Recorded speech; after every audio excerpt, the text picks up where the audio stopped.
జూబ్లీహిల్స్ బైపోల్లో ఘన విజయం సాధించిన కాంగ్రెస్ అభ్యర్థి నవీన్ యాదవ్ అభివృద్ధి అజెండాగా పనిచేస్తానని తెలిపారు. జూబ్లీహిల్స్ ను మోడల్ గా తీర్చిదిద్దుతానన్నారు. తన మీద పెట్టుకున్న నమ్మకాన్ని వమ్ము చేయనని తెలిపారు. తనపై బీఆర్ఎస్ పార్టీ ఎన్ని దుష్ప్రచారాలు చేసినా జూబ్లీహిల్స్ ఓటర్లు నమ్మలేదని అన్నారు.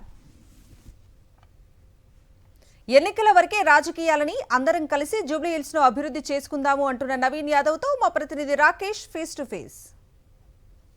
జూబ్లీహిల్స్ ఎమ్మెల్యే నవీన్ యాదవ్ మనతో ఉన్నారు.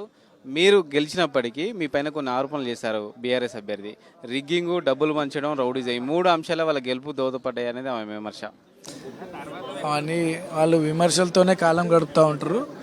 వాళ్ళు కాంగ్రెస్ పార్టీని ఎదుర్కోలేక అనేక దుష్ప్రచారాలు చేయడం ఒక ఎత్తు అయితే, ఈరోజు ప్రజల ఆశీస్సులతో ఈ దాదాపు 25,000 మెజార్టీతో మేము గెలిచి వస్తే అటువంటి ఆరోపణలు ఎవరు నమ్మరు. వాళ్ళు ముందు కూడా అనేక రకాల మా మీద కానీ పార్టీ మీద కానీ రకరకాల అంటే నాకు ఆ ప్రాంత ప్రజలకు ఉన్నటువంటి సంబంధాన్ని విడగొట్టే ప్రయత్నం చేసినారు. అనేక ఆరోపణలు, తప్పుడు ఫేక్ న్యూస్లు కూడా నా మీద పెట్టినారు. నేనేదో రౌడీజం చేసినా, నేనేదో రౌడీనా, నేనేదో వసూలు చేసినా, నేనేదో అంత చిల్లరగా వాళ్ళు బిహేవ్ చేసినారు. మా ప్రాంత ప్రజలకి మేమేందో తెలుసు. ఈరోజు 25,000 ఓట్లతో నన్ను ఆశీర్వదించారు, పార్టీ గౌరవం నిలబెట్టినారు మా ప్రాంత ప్రజలు. That is example. వాళ్ళు ఓటమి భయానికి అనేక రకాల ఆరోపణలు చేస్తున్నారు. అది కరెక్ట్. అది ఇంక్లూడింగ్ కేటీఆర్, ఒక సీనియర్ పొలిటీషియన్, ఒక అనుభవస్తుడు, ఒక వెల్ ఎడ్యుకేటెడ్, ప్రపంచం చూసినటువంటి వ్యక్తి. ఆయన కూడా ఈ యొక్క బై ఎలక్షన్ గురించి నా క్యారెక్టర్ మీద తప్పుగా మాట్లాడడం, నా కుటుంబం గురించి తప్పుగా మాట్లాడడం, అనేక సో నా రెస్పెక్ట్ని పబ్లిక్లో, నా రిలేషన్షిప్ని పబ్లిక్లో విడగొట్టే ప్రయత్నం చేసినాడు. అవన్నీ కూడా మా జూబ్లీహిల్స్ ప్రాంత ప్రజలు గమనిస్తూ ఉన్నారు. దాని జవాబే ఈరోజు. మీరే కాదు, సీఎంతో పాటు మంత్రులు, కార్పొరేషన్ చైర్మన్లు కూడా అనేక హామీలు ఇచ్చారు. జూబ్లీహిల్స్లో గెలిపించండి నవీన్ యాదవ్ను, మేము అన్ని కూడా మీకు పనులు చేసి పెడతామని చెప్పారు. ఇప్పుడు ఈ పెద్ద భారంగా లేదా మీకు ఇదంతా?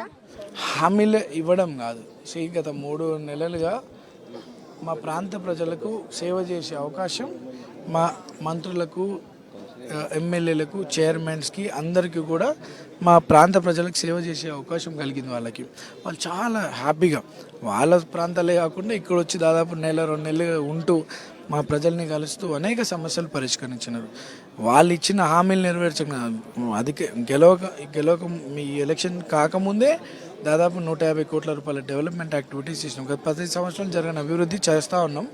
మా పెద్దలు ఇచ్చినటువంటి హామీలన్నీ కూడా రేవంత్ అన్న ఆశీస్సులతో, మంత్రుల ఆశీస్సులతో తప్పకుండా ఒక్కొక్కటిగా ఒక్కొక్క సమస్యని కూడా శాశ్వత పరిష్కారం చేయడానికి కృషి చేస్తాం. కర్మ ఈజ్ బ్యాక్ అంటూ కూడా ఎమ్మెల్సీకి అయితే ట్వీట్ చేశారు.